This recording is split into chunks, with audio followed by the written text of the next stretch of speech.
Shpërthimi i fundit i hantavirusit në anijen turistike MV Hondjos ka tërhequr vëmendjen e autoriteteve shëndetësore në Europë dhe më gjerë. Megjithatë, ekspertët theksojnë se publiku nuk duhet të bjerë në panik, sepse ky virus nuk përhapet lehtë nga njeriu te njeriu dhe rastet mbeten të rralla. Autoritetet në Holand po marrin masa parandaluese për të mbrojtur ekuipazhin, pasagjerët dhe komunitetin. Anija pritet të ankorohet në Rotterdam për dezinfektim të plot. Në bord ndodhen ende 25 antarë ekuipazhi dhe 2 pjesëtar të stafit mjekësor, të cilët do të qëndrojnë në karantinë. Disa ambiente të posaçme janë përgatitur për antarët e ekuipazhit që nuk janë shtetas holandez. Ende nuk është vendosur nëse ata do të qëndrojnë për të gjithë periudhën e rekomanduar prej 42 ditësh që lidhet me kohën e inkubacionit të virusit. Shpërthimi u raportua fillimisht në Organizatën Botërore të Shëndetësisë, pasi disa pasagjerë shfaqën probleme serioze të frymarrjes. Në atë kohë, në anije ndodheshin rreth 150 persona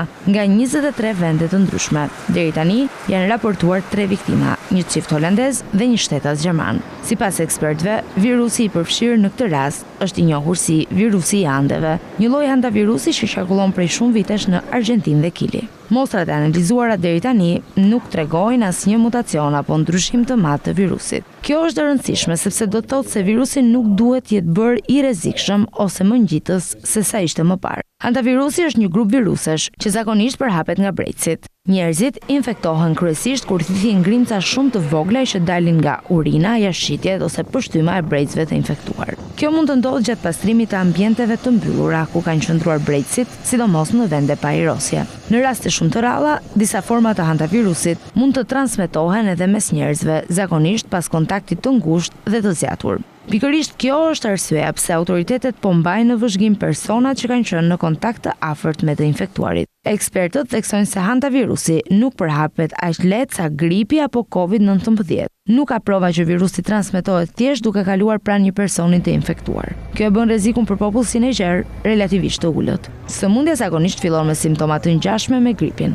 Personat e infektuar mund të kenë lodhje, temperaturë, dhimbje muskush, dhimbje koke dhe ndonjëherë marramendje. Pas disa ditësh mund të shfaqet kolla, vështirësia në frymarrje dhe grumbullim lëngu në mushkëri. Kjo është faza më serioze e sëmundjes dhe kërkon trajtim të menjëhershëm në spital. Një problem është se simptomat e para ngjajnë shumë me gripin apo infeksione të tjera të zakonshme. Për këtë arsye, diagnoza në ditët e para mund të jetë e vështirë. Mjekët zakonisht mbështeten te historia e ekspozimit ndaj brecëve ose kontakti me raste të konfirmuara. Nuk ekziston ende një ilaç specifik kundër hantavirusit. Trajtimi përqendrohet te kujdesi mbështetës, si hidratimi, pushimi dhe ndihma për frymarrjen. Në raste të rënda, pacientët mund të kenë nevojë për oksigjen ose ventilator. Megjithatë, diagnostikimi i hershëm dhe trajtimi në kohë rrisin ndjeshëm shanset për shërim. Edhe pse disa forma të hantavirusit kanë shkallë të lartë vdekshmërie, rastet mbeten shumë të rralla në nivel global. Sipas të dhënave ndërkombëtare,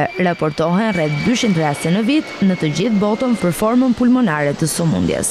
Autoritetet shëndetësore po ndjekin nga afër situatën në këtë anije dhe kontaktet e pasagjerëve në vende të ndryshme. Deri tani nuk ka shenja të një përhapjeje të gjerë ndërkombëtare. Organizata Botërore e Shëndetësisë ka bërë të ditur se numri i rasteve të konfirmuara është i kufizuar. Ekspertët këshillojnë që njerëzit mos alarmohen, por të jenë të kujdesshëm. Masat të thjeshta higjienike mund të zvoglojnë shumë rrezikun e infektimit. Është e rëndësishme të shmanget kontakti me brecit dhe mbetjet e tyre. Kur pastrohen ambiente ku mund të kenë qenë mint, rekomandohet që fillimisht zonat ajrose të mirë. Gjithashtu, ruajtja e ushqimeve në vende të mbyllura dhe mbajtja pastër e ambienteve ndihmon në largimin e brecëve. Në zonat rurale ose magazina të vjetra, kujdesi duhet jetë më i madh. Rasti i anijes tregon rëndësinë e reagimit të shpejtë të autoriteteve shëndetësore dhe bashkëpunimit ndërkombëtar. Karantina, testimet dhe monitorimi i kontakteve janë masa standarde që përdoren për të parandaluar përhapjen e sëmundjeve infektive. Në këtë moment, ekspertët nuk flasin për një pandemi apo kërcënim global. Situata po trajtohet me kujdes dhe monitorim të vazhdueshëm. Informimi i saktë dhe respektimi i udhëzimeve shëndetësore mbeten mënyra më e mirë për të shmangur frikën dhe dezinformimin.